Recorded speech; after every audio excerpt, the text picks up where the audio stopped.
But the most unlikely take on house was to be the result of its collision with rock and roll. Kids from Salford formed a band, and the fact that they were to change history, I don't think people are conscious that they're going to do that. I don't think Elvis Presley was conscious he was going to do what he was going to do. You know, he just did what he did, and they just did what they did.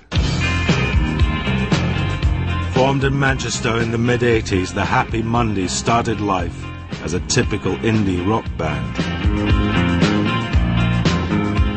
At the time, in Little Houghton, which is part, you know, like an overspill of Salford, they built the most huge, gigantic superstar, right, called Scan. It sold everything from the sports goods, you know, to guitars, to amplifiers, to records, to food, right? But basically, they had it set up like a fucking greengrocer's. A mirror there, and fucking 20 old ditties on the till.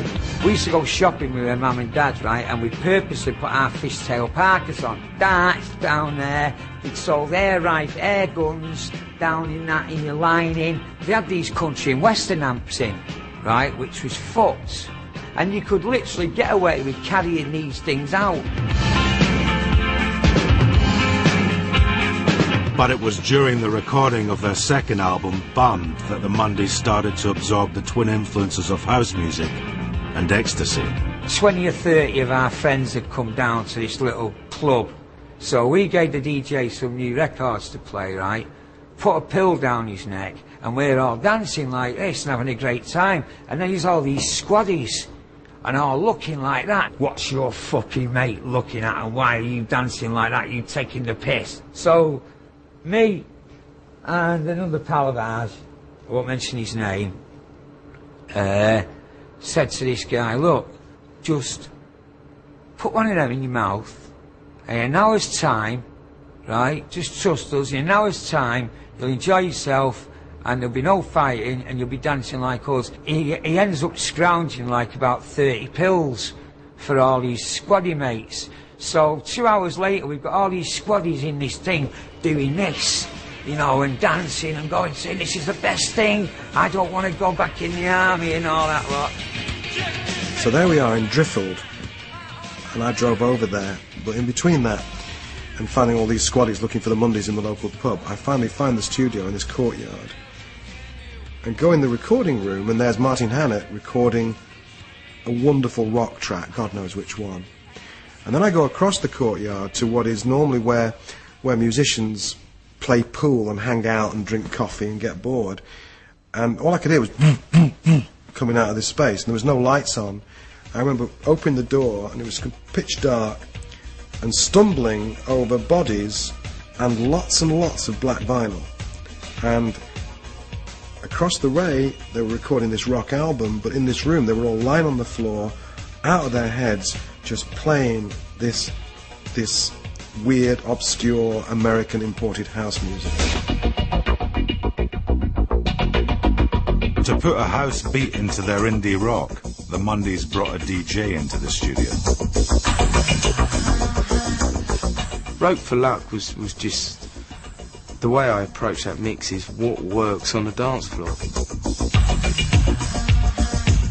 None of us really knew how it was going to turn out. I knew what I wanted. I knew that the rhythms in rock records never worked. So it had to be more rhythmic, especially the bottom end. So it was all about changing the B line and the drums. So basically we took a loop from NWA, looped it up, got Ryder's vocals up and worked on a groove, and it went from there.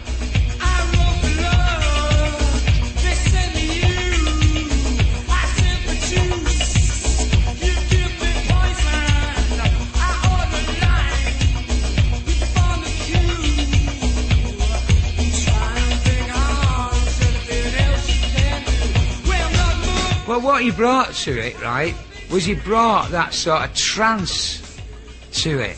Do you know what I mean? Where, you know, you didn't have to, well, the boom, you know, you could give it all that and things, you know what I mean? And even do cartwheels and things, you know, and things like that. He brought that smooth mellowness, everything to it, all the right ingredients. When you've got the trust that Sean and the boys gave us, and the vision that we had, it just worked. It wasn't something you sat down and tried to work out why it worked. There was a vibe, and the vibe was a good vibe. And plus, we didn't have a clue. You know, if you'd have shown me a mixing desk, then, you know, I'd have thought you cut sheet metal on it. Think about the future, The Mondays led an explosion in indie dance music and took house to a whole new audience. Think about the future. And I'm quoting the Daily Telegraph here. The drummer and bass player of the Mondays changed British music by adapting the house rhythms of Chicago to British rock, punk, indie or whatever. They were the synthesizers. They were the people who inadvertently put all this shit together.